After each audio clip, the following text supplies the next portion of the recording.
The views and opinions expressed in this podcast are simply that, opinions. All are presumed innocent until proven otherwise in a court of law.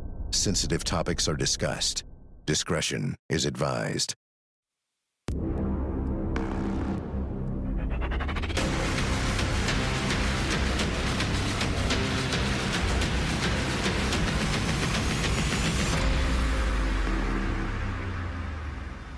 I'm Vinnie Politan. The subject of my investigation is the torture of children by their own parents.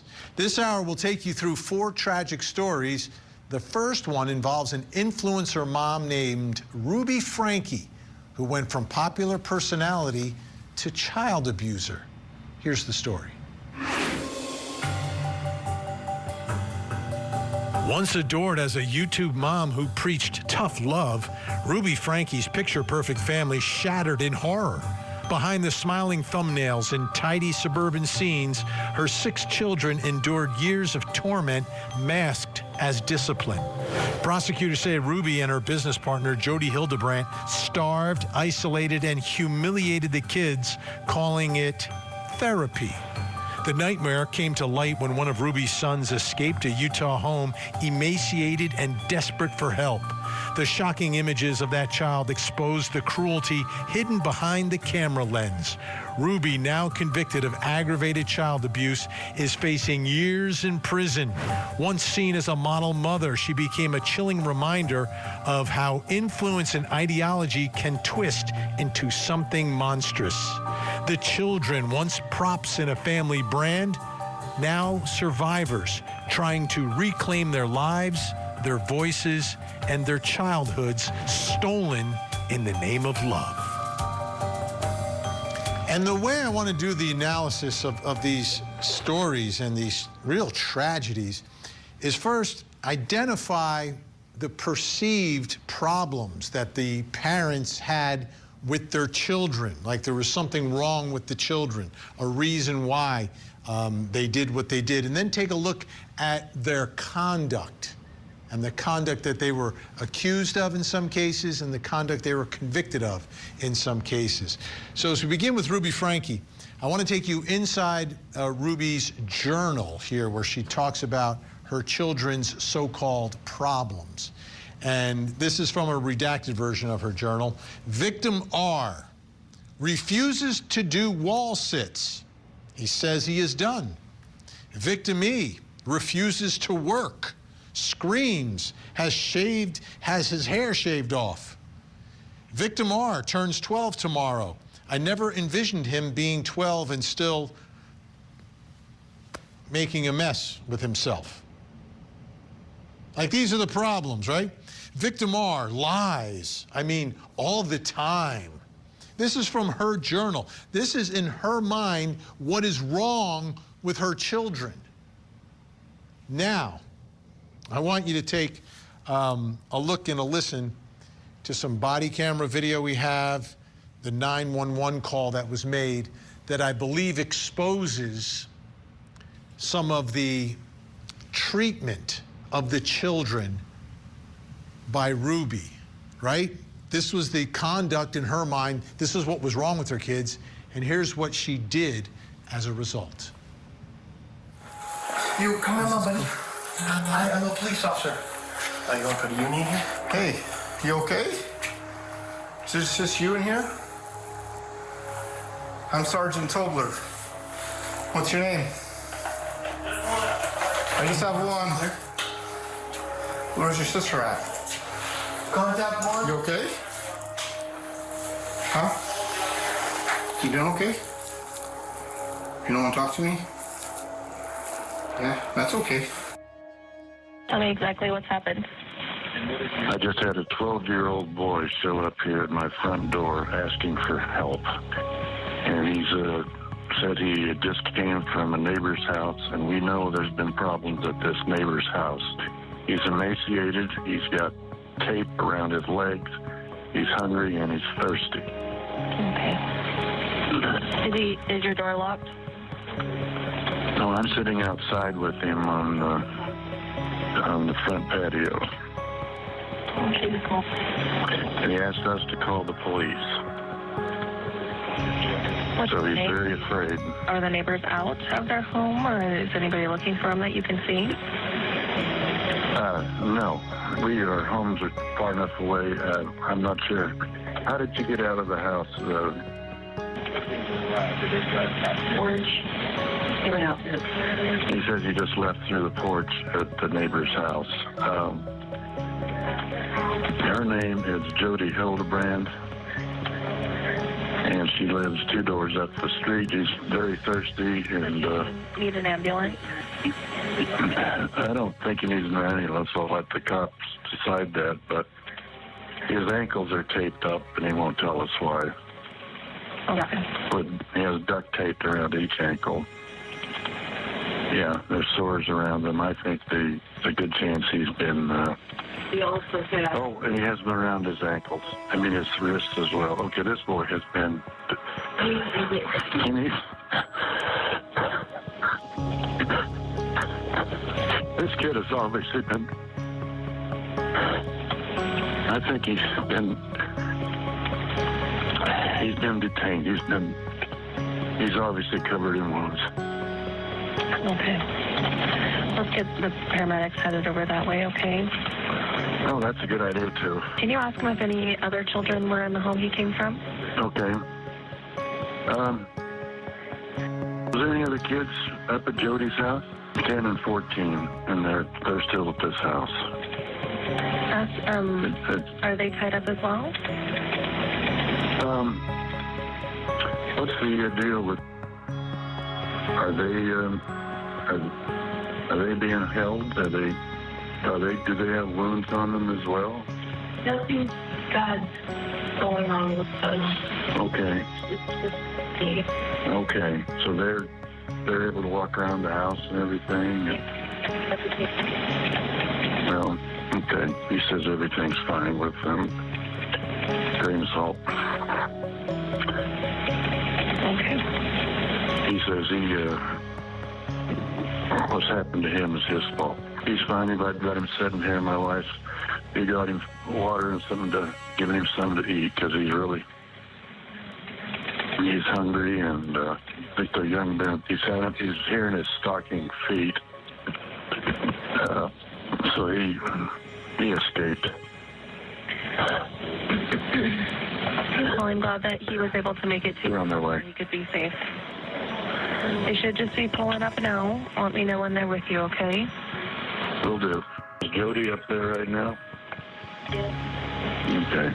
Jody Hildebrand is up there right now. Okay. So she may come looking for him here soon, but he's not gonna, obviously. We need the cops here as soon as possible. I'm just asking where he is now. Yeah, she's a bad lady. We didn't realize how bad. Now think about this: duct taping, restraining, and starving your own children. And I mean, this isn't because you're poor and you don't have money, you can't. No, has nothing to do with that. The home they were living in was seven-figure home. All right, brings us to the first question in our investigation. Why didn't Ruby Franke get outside help to deal with her children if they were so bad? Why go to the extreme of duct taping them? Why was there no other solution going through her mind? Here to help answer that question, clinical psychologist Dr. Colin King, who's evaluated nearly 100 murderers, including the Oxford High School shooter, and national parenting and family relationship expert Dr. Sue Kornbluth. Great to have you both here. Now, in some respects here, I'll start with you, Dr. Sue, she did sort of get outside help. It was Jody Hildebrand, the one who sent her husband away and the one who seduced her into her bedroom, right? And that's where she was living, at her house. So I guess in some respects that's outside help, but I'm thinking like some solution outside of duct taping, restraining, and starving your own children. What's going on?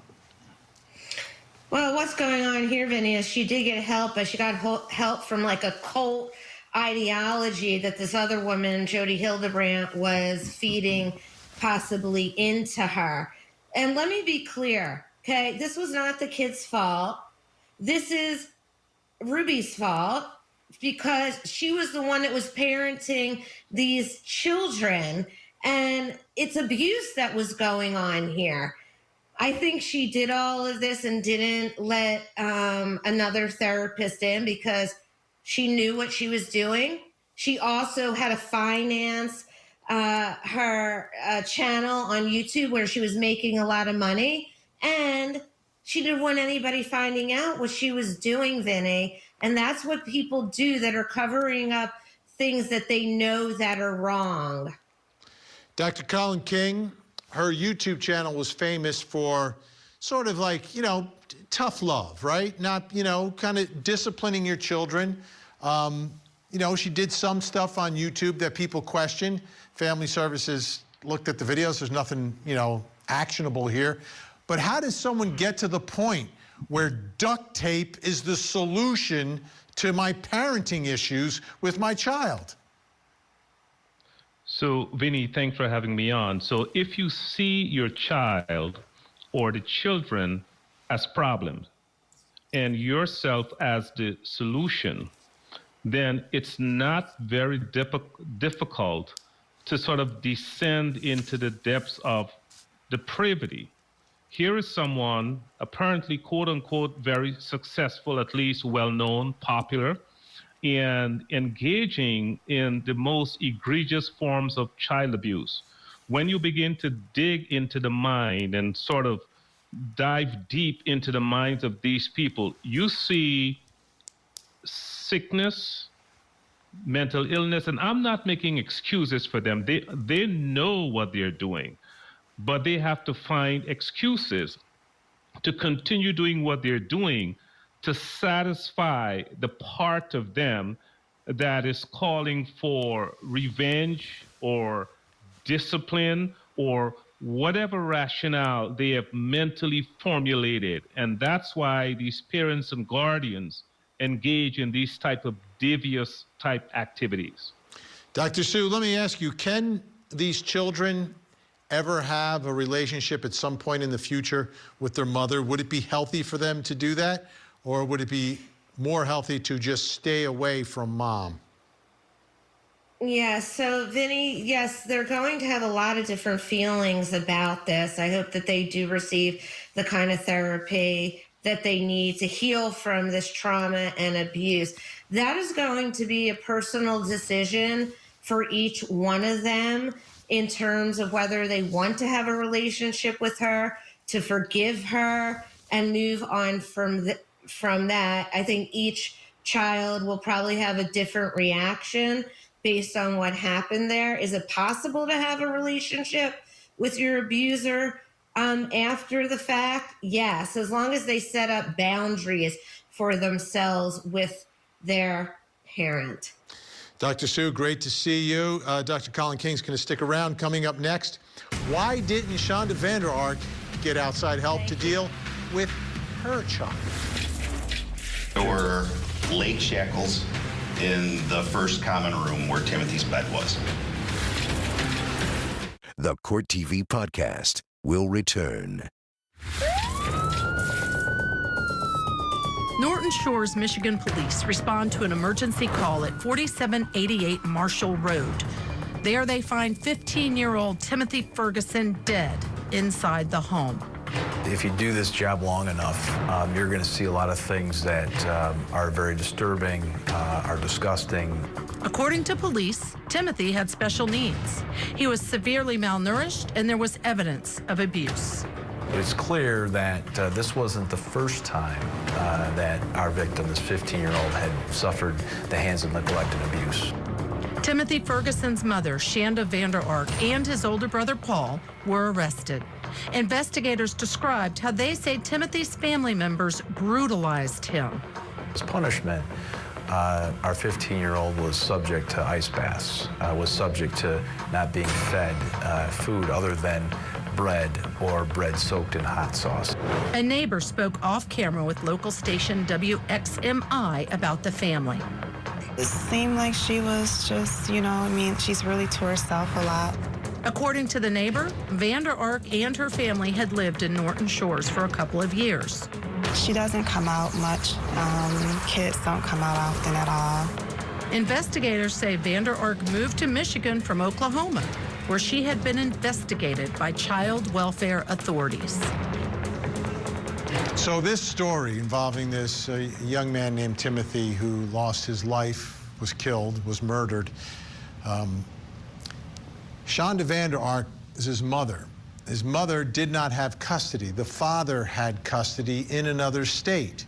Shonda Vander Ark was actually prohibited from having custody of Timothy. But she ended up with him and then ended up getting convicted of his murder and is doing life in prison as a result. I want you to take a listen to Shonda Vander Ark, because she did testify, talking about why she had custody of Timothy to begin with, since her ex-husband, or the father of Timothy, had custody legally. She did not. Take a listen. When did Timothy come to your care? May of 2021. Prior to that, who had physical and legal custody of Timothy? My ex-husband. Okay. And when he sent, and how did it happen that you ended up with custody then? My ex reached out to me, stating that Timothy he could no longer handle him, that he was pushing his buttons, and that he needed to send him to live with me. Okay. And you agreed to that? Yes, sir. Okay, so that's the backstory. So what happens when Timothy ends up being with Shonda? Well, her and her other child, Timothy's brother, end up torturing him, eventually killing him. Take a listen. Forgot to tell you this before I left. Timothy was doing his fake stumbling and falling last night, of course, so I decided to prove once again how fake it is. I asked him if he would stop doing that if he would eat a whole pizza by himself, and he said yes, of course. And then I told him how obvious it was that he was being fake, and he had just proven that yet again, and of course he just looked down and didn't respond. There were leg shackles in the first common room where Timothy's bed was. There was a drawer. The desk area was really cluttered, and there was like a little stack of drawers, and it was open, and in the drawer was a set of leg shackles. What did you understand from that text message from your mother about where Timothy had been up until the time you were at work at 11:30 at night? Still in the tub. So that's 9 hours plus from the time that you first put him in the tub at 2 o'clock? Yes. The camera in his room needs to be picked up, please. Lots of hot sauce for that. What do I do if he doesn't finish within the assigned time? Hot sauce. Do you recall while Timothy was in the tub, an exchange where your mother inquired about pouring hot sauce on his private parts? I do, yes. Did you do that? No. That was beyond rule, as everything else was. This was one of the most disturbing cases of child torture that we've dealt with here in the history of this network, Shonda Vander Ark. And it brings us to the next question in our investigation. She didn't have legal custody. Why didn't Shonda Vander Ark get outside help to deal with her child? If you couldn't handle him, or you had problems, why? Here to help with our investigation, clinical psychologist Dr. Colin King, who evaluated Shonda Vander Ark. Also joining us, psychiatrist, forensic specialist, and medical health expert Dr. Yalda Safai. Dr. King, I know you're limited in some of the things that you can say here, obviously, but what about this concept of Timothy? You know, the father had trouble dealing with him. She had a little bit of a history. What do we think is the circumstances here on why a mom would take in a child that seemed like she wasn't equipped to take care of? Vinnie, this has easily been one of my most baffling cases, of all cases. Here you have a very intelligent attorney. I believe, she could make circles around both of us with her eyes closed. very smart lady.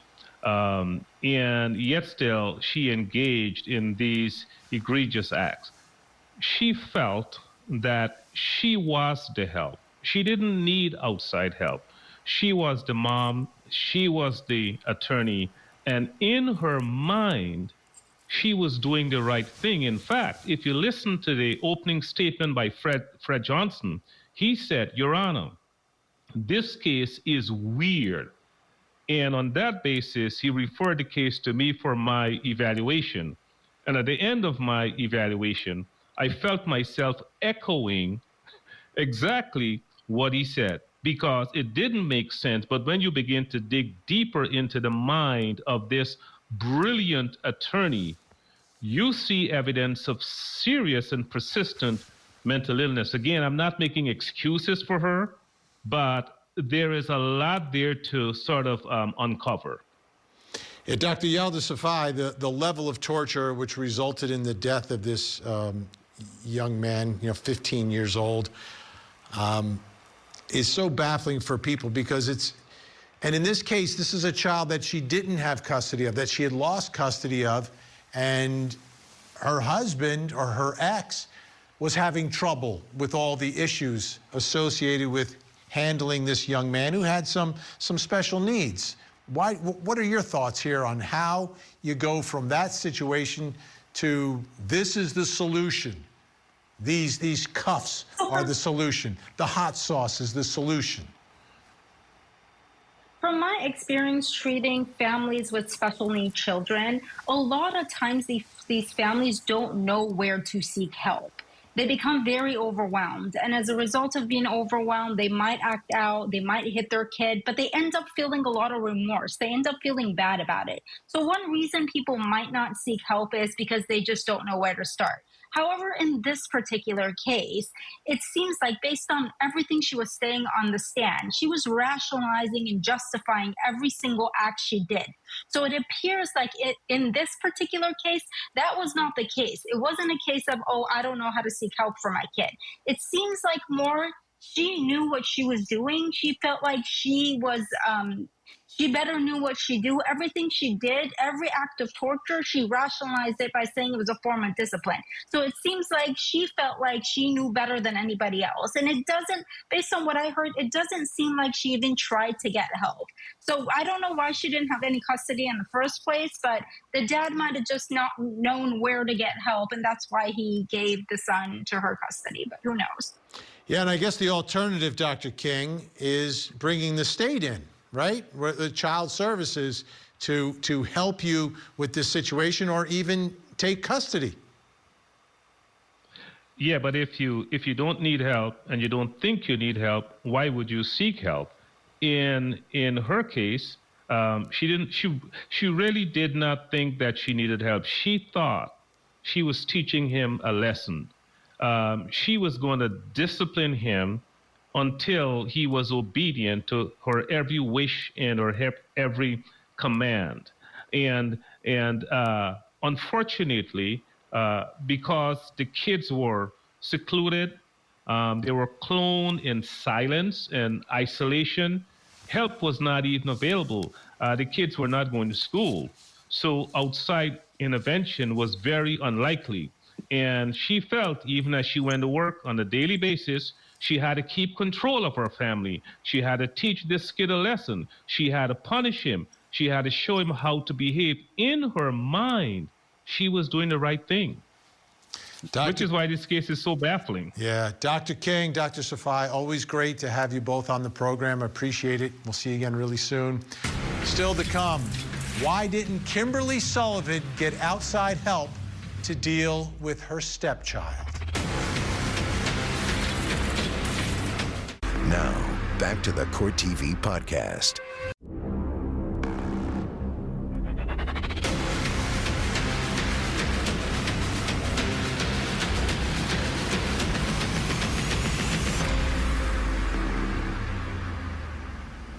I'm Vinnie Politan. We continue our investigation of the torture of children by their own parents.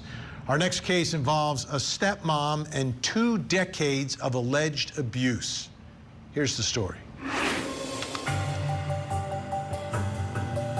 In a quiet Connecticut town, a chilling story of family, fire, and fear unfolds. Kimberly Sullivan, a stepmother once seen as a pillar of her community, now stands accused of unimaginable cruelty. Prosecutors say she tormented her teenage stepson, a boy already scarred by loss and instability, driving him to the brink.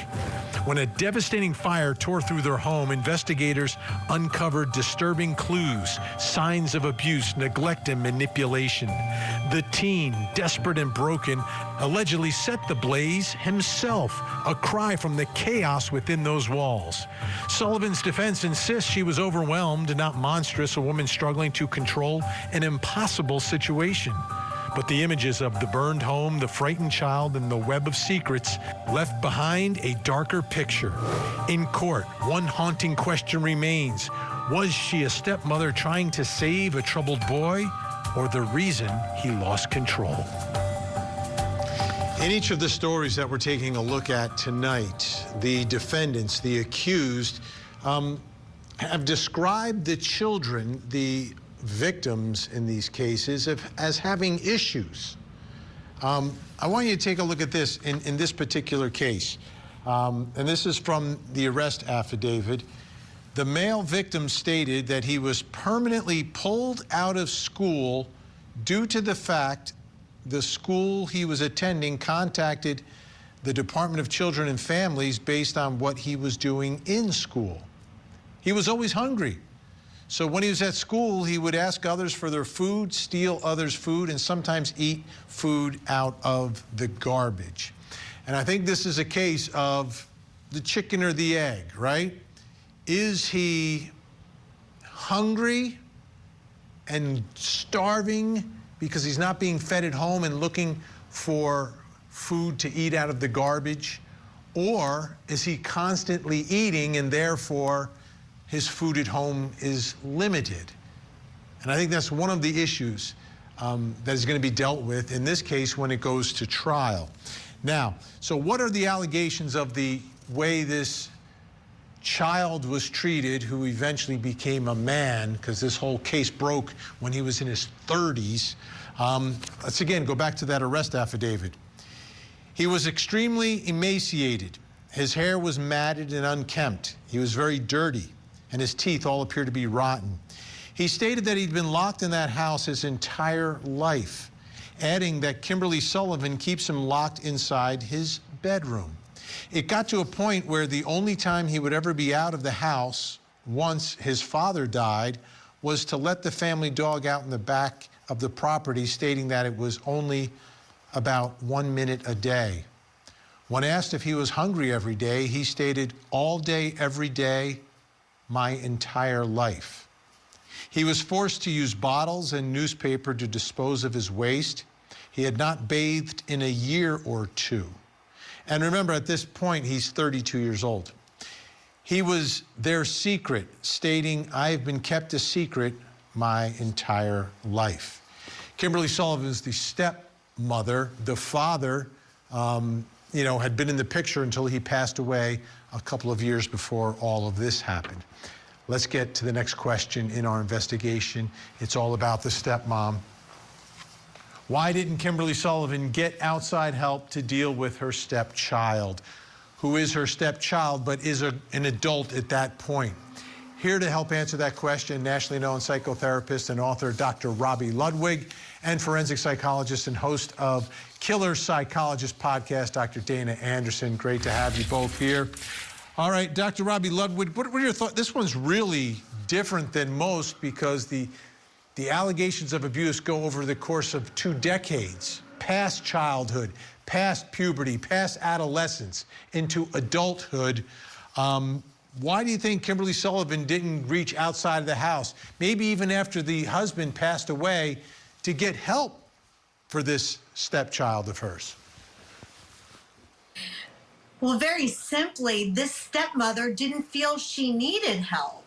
you only go for help if you're at a breaking point or you have some sense of awareness that what's going on in the home is not healthy, or that you're at a loss of how to have a healthy interaction with your stepchild. But in this case, the stepchild obviously had some mental health or some developmental issues, which allowed him to be scapegoated. And for this stepmom, controlling and abusing and scapegoating him allowed her to feel in control and maybe even satisfy some of her sadism. She was known as a very controlling woman. So as long as she could have this person that she was controlling and she was keeping a secret, she felt somehow centered within herself. Clearly, there were mental health issues, but this is a woman who was able to maintain her psychological strength by scapegoating and abusing her stepson. And that's why she never really felt she needed any help, because she was managing herself in a very unhealthy way, but in a way that helped her feel alive or in control in the world. Dr. Dana Anderson, this case will be going to trial. There's obviously always two sides, at least two sides to every story. Let's take a listen to Kimberly Sullivan's attorney. He's 32 years old. She could not control whether he took care of himself properly or not. He was 32 years old. What I can tell you is she denies ever restraining him. She denies ever locking him in a room. She denies ever depriving him of any of these opportunities. My understanding is there was always food in the house. There was no restrictions on the ability to get food in the house. And I know you asked about earlier, but what I can tell you, when the police went in that home, there was food in the cupboards, there was food in the refrigerator. My understanding is he had access to this. We disagree with the premise that he was ever locked in that room or that any of those exterior locks were even used. So, Dr. Dana Anderson, even if you take into account the defense's version here that there were still problems with this man at this point, and still there was no outside help that was attempted to be given to this 32-year-old, what do you think's going on here?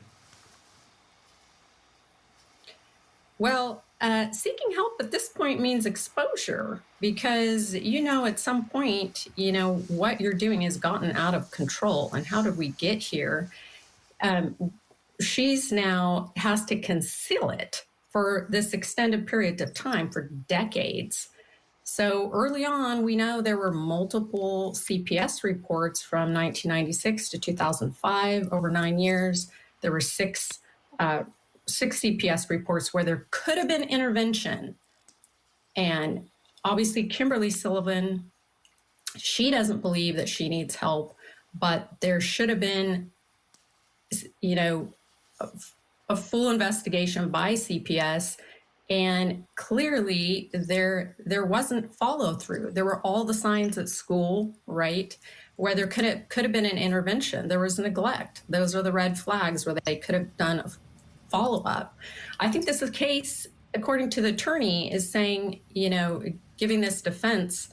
But I think there's going to have to be a mental health evaluation, and I think I'd be very curious to do Kimberly Sullivan's mental health evaluation to see what type of mental health defense, if any, they're going to use in this case. Absolutely. All right. Dr. Robbie Ludwig, great to see you. Dr. Dana Anderson is going to stick around. Coming up next, why didn't the Ferrators get outside help to deal with their adopted child? Being locked in a room, it's dehumanizing. This is the Court TV Podcast. Tim and Tracy Ferrator were arrested in February of 2022. The parents of 4 were charged with aggravated child abuse and false imprisonment of their 14-year-old adopted son. On the single-car garage was where there was a room built in there. The Ferrators are accused of physically abusing their child and forcing him to live in an 8x8 box they had custom built in their garage. He asked me to build a box, basically, and he asked me on top of that to build a ceiling for that box, he asked me to add a deadlock to the door.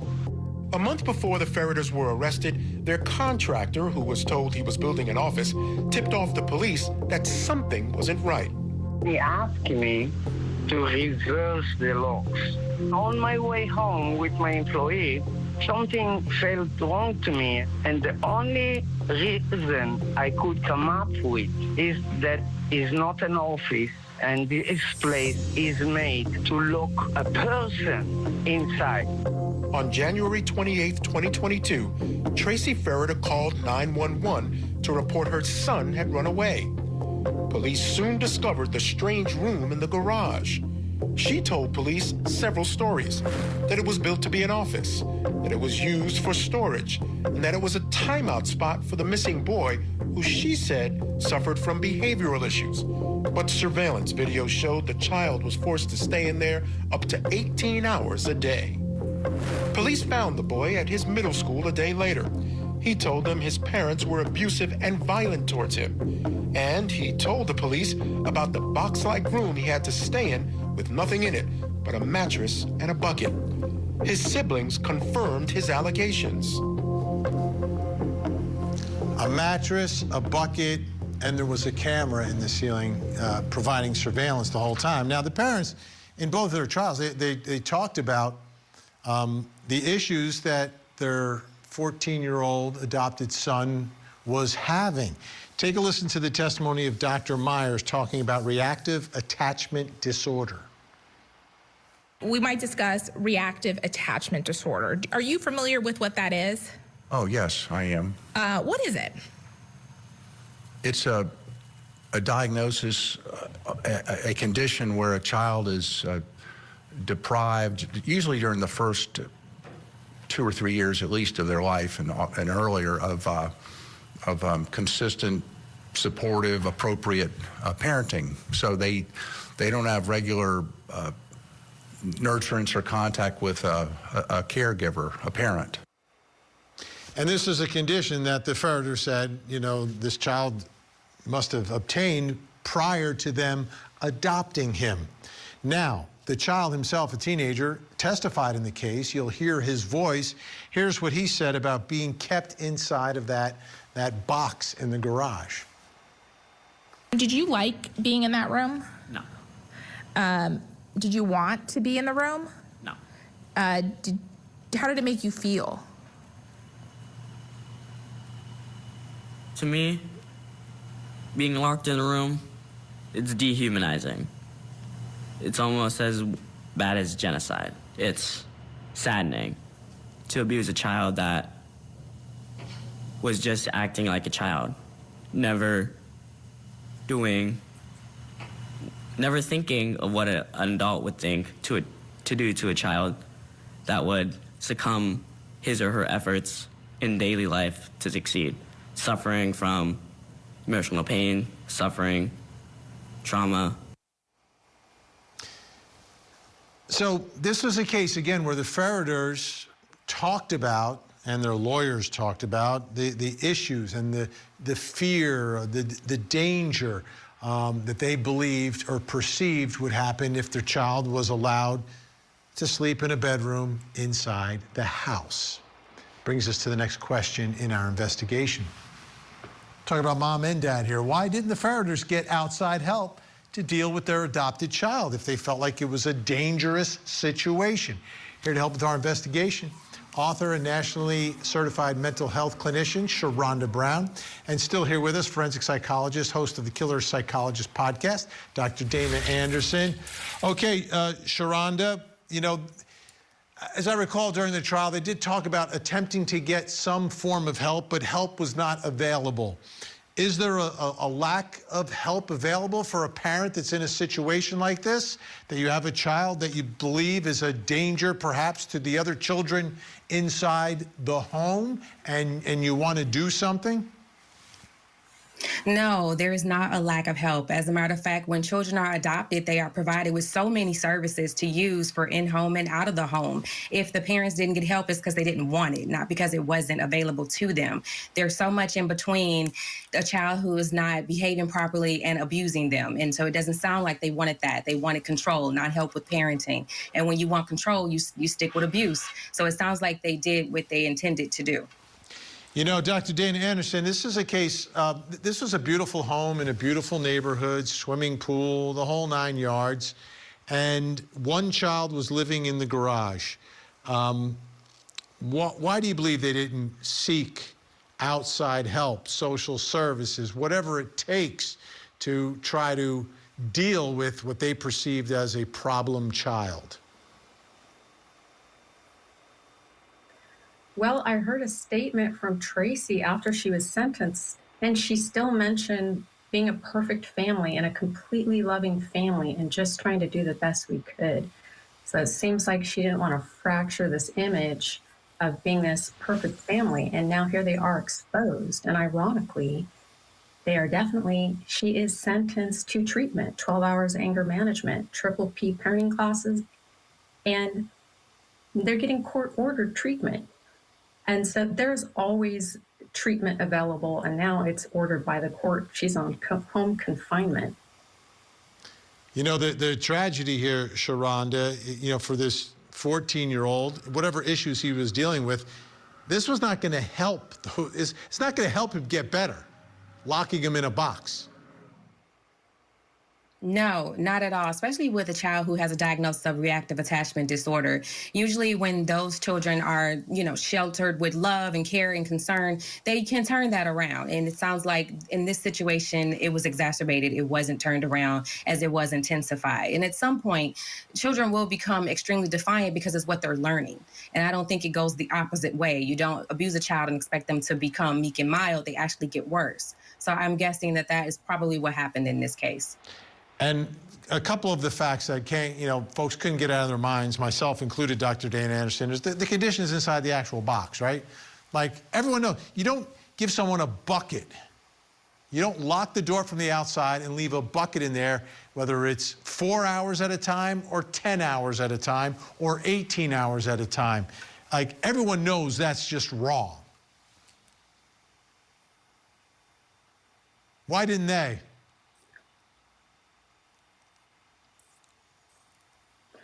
Well, one of the things I didn't hear from Tracy either about these conditions is I didn't hear any regret or remorse or taking personal responsibility. I feel she deflected and made statements about still being a perfect family. And so I'm hearing this theme of denial. She's still not living up to the tragedy of the situation and owning up to her part. We are out of time, unfortunately. Dr. Dana Anderson, thank you so much. Rhonda Brown, great to have you both here. We ran short tonight. You know, the reason I wanted to do this hour is because of the unfortunate trend we've seen here at Court TV. And I think it's important to try to understand how this can happen, because the more we know, the better chance we all have of being able to spot a child in danger and help them get rescued from a dangerous situation. I'm Vinnie Politan. We'll keep digging for answers as the investigation continues.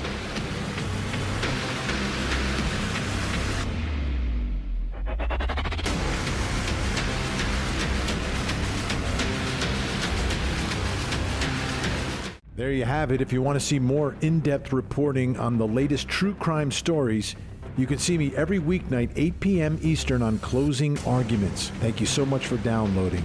And as always, please don't forget to hug the kids. This podcast is a production of Court TV. Go to CourtTV.com for more content, trials on demand, and to find out how to watch Court TV in your area.